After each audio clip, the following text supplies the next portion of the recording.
අද අපි කතා කරන්න යන්නේ ඉන්දියන් සහ චයිනීස් ඕවර්ලොක් මැෂින් වල බ්ලේඩ් සහ ලූපර් පිළිබඳව. අපි ඉස්සෙල්ලාම බලමු ලූපර් ගැන මොනවද අපිට දැනගන්න තියෙන්නේ කියලා. ඉතින් බැලුමටම පිටතින් බලනකොට ලූපර් වල වෙනසක් නැහැ. ඒ කියන්නේ ඉන්දියන් ලූපර් එකයි චයිනීස් ලූපර් එකයි දෙක ගත්තාම ලොකු වෙනසක් නැහැ වගේ තමයි අපිට පේන්නේ. දෙකම එකයි වගේ. නමුත් චයිනීස් ලූපර් හදලා තියෙන ලෝහය සහ ඒකේ තියෙන උඩින් තියෙන නිකල් කරලා තියෙන නිකල් ප්ලේටඩ් වගේ තියෙන්නේ. ඒක සහ ඉන්දියන් එකෙත් පාටෙත් වෙනසක් තියෙනවා. ක්වොලිටි එකෙත් වෙනසක් තියෙනවා. දැන් සාමාන්‍යයෙන් අපි දකින්න ගොඩක් වෙලාවට බාල පෙනුමක් තියෙන්නේ ඉන්දියන් චයිනීස් එකේ වුණාට මෙතනදී බාල පෙනුමක් තියෙන්නේ ඉන්දියන් එකට. චයිනීස් ලූපර් එක ඇත්තටම දැන් GN1 කියන මාදිරියට එන ලූපර් එක ඇත්තටම හොඳ ෆිනිෂ් එකක් තියෙනවා. ලස්සනට ෆිනිෂ් කරලා තියෙනවා. ඉන්දියන් ලූපර් එකේ එහෙම එකක් නැහැ. කැතයි රළුයි ඒ වගේ. ඒ වගේම තමයි ප්‍රමාණෙත් වෙනසක් තියෙනවා. ඉන්දියන් ලූපර් එක සාමාන්‍ය චයිනීස් එකට වඩා ටිකක් ලොකුයි. ඉතින් අපි ලූපර් තෝරා ගන්නකොට ඉන්දියන් මැෂින් එකකට චයිනීස් ලූපර් හෝ චයිනීස් මැෂින් එකකට ඉන්දියන් ලූපර් හරි කරන එක සාර්ථක වෙන්නේ නැහැ. සමහරක් වෙලාවට ඉන්දියන් මැෂින් එකට චයිනීස් ලූපර් එකක් දාලා පොඩ්ඩක් ඒට මේට ඇද කරලා හදාගන්න පුළුවන්කම තිබුණා වුණත්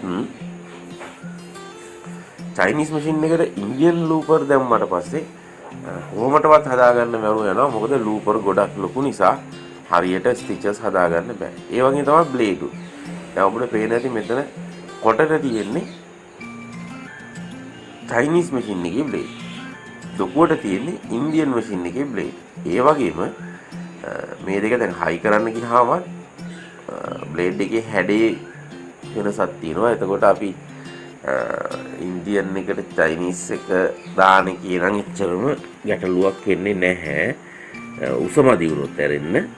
දැන් අපි චයිනීස් මැෂින් එකට ඉන්දියන් බ්ලේඩ් එකක් දාන්න ගියොත් කොහොමදවත් සෙට් වෙන්නේ නැහැ. වදින්නත් ගන්නවා. හැඩේ වෙනස් ඉඳලා හරියට ප්ලේට් එකත් එක්ක හරි උසින් ඉඳලා සපෝට් කරන්නේත් නැහැ.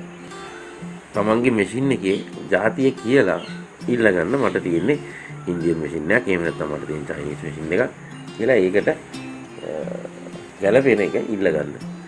මොකද මම දැකලා තියෙනවා නිතරම මේ ලූපර් සහ මේ බ්ලේඩ් වැරදි විදියට හයි කරලා තියෙනවා. ඒ කියන්නේ ඉන්දියන් එකට චයිනීස් එකයි චයිනීස් එකට ඉන්දියන් එකයි. ඉතින් ගොඩක් වෙලාවට අරගෙන එනවා ආපුවට පස්සේ තමයි තේරෙන්නේ මේ මාරු කරපු දේ නිසා තමයි මේ විදියට වෙලා තියෙන්නේ කියලා. ඉතින් ඕක බොහොම සැලකිලිමත් වෙන්න ඕන කාරණාවක්. බ්ලේඩ් මාරු කරන්නේ කොහොමද කියන එක ගැන ලූපර් මාරු කරන එක ගැන මම වෙනම වීඩියෝ දෙකක් කරලා තියෙනවා. ඒ වීඩියෝ බලන්න. එතකොට ඔයගලන්ට ඒ අවබෝධයක් ගන්න පුළුවන්. මතක් කරලා channel එක subscribe කරලා bell icon එක click කරන්න.